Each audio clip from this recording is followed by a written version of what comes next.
Enuma Elish!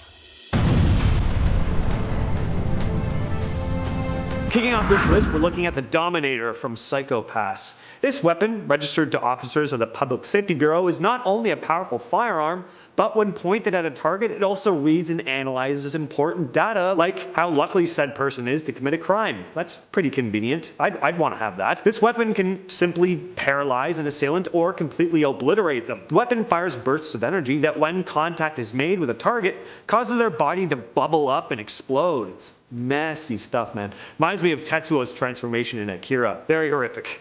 It also has a mode called Destroy Decomposer, which allows it to blast through harder targets like heavily armored vehicles, just leaving huge craters at its target. The sound design for this weapon is incredible, by the way.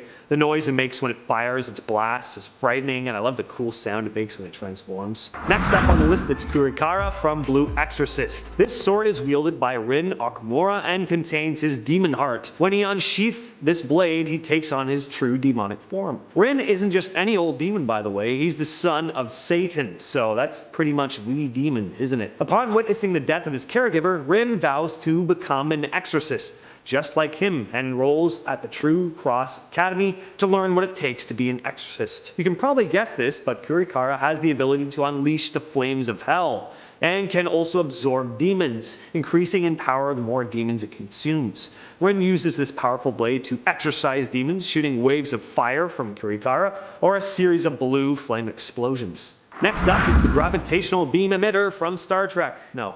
This weapon is from a series called Blame, but it really does sound like something from Star Trek, doesn't it? This powerful weapon wielded by Killy doesn't look like anything particularly powerful, but it's of unknown origin and packs an absolutely massive punch. The weapon functions with 3 different firing modes.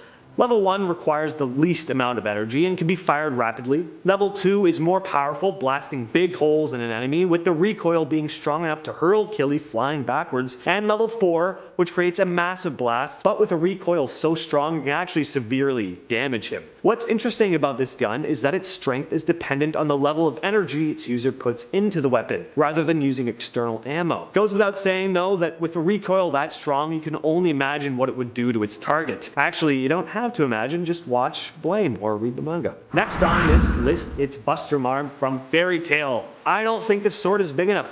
Seriously though. Thought Dragon Slayer was big. This thing looks like it's the size of a bus. This gargantuan sword carried by Panther Lily is capable of cutting through cliffs, iron, and earth. It also emits an explosion called the Buster Bomb whenever it strikes anything. Imagine trying to parry against a sword like this though. I mean, it can cut through iron, so that's a big problem right there. Also, trying to get close enough to an opponent wielding a sword this incredibly massive would prove incredibly difficult, as its giant size almost doubles as a shield. We don't see it being used very long before Geel snapped it in half, but this thing is just so giant and over the top, I had to put it on here. Next up on the list is Samahada from Naruto. This absolutely insane looking weapon is actually a sword, though it looks more like a giant blowfish on a stick, and has the ability to absorb chakra. This weapon is also sentient and chooses its own owner. Along with its powerful ability to absorb chakra, it also flays its opponent using the sharp scales that cover it, which might actually be worse than just being sliced open. I mean, at least that would be fast and clean. Getting shredded up with fish scales just sounds super painful, doesn't it? So it's pretty obvious how devastating it would be to have your chakra absorbed. Chakra is the source of our ninja's power, and this blade would render their jutsu useless. Not only can this weapon absorb said chakra, but it also allows the wielder to use the chakra, even allowing them to heal injuries. Taking the number 3 spot is Lagann from Gurren Lagann. This strange looking mech, piloted by Simone, isn't particularly amazing on its own, but it has the ability to attach to other gunmen, most famously Guren, to form Gurren Lagann. Combined with Simone's immense firepower, makes this gunman a weapon to be reckoned with. Using its drill, it can attach to other gunmen and assimilate them. This was used to take over the massive fortress-sized gunman Daigunzen. Let's also not forget that the most powerful beings in possibly all of anime were taken out by a final blow from Lagann as it was hurled towards the anti-spiral by Viral, with Simone unleashing Lagann Impact to drill a hole right through the godlike being. Coming in at number 2, it's the Death Note from Death Note.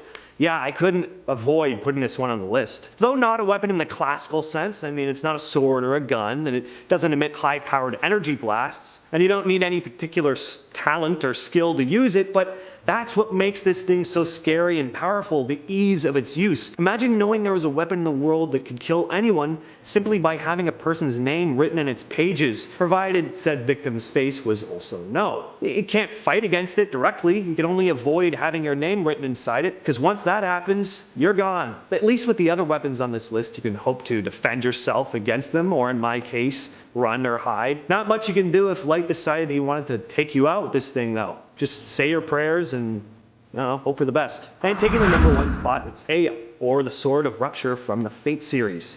This insane sword, if you can even call it that, it's much more than that. It was actually created by a god long before swords even existed. It can only be wielded by Gilgamesh, and is arguably the mightiest sword in all of anime.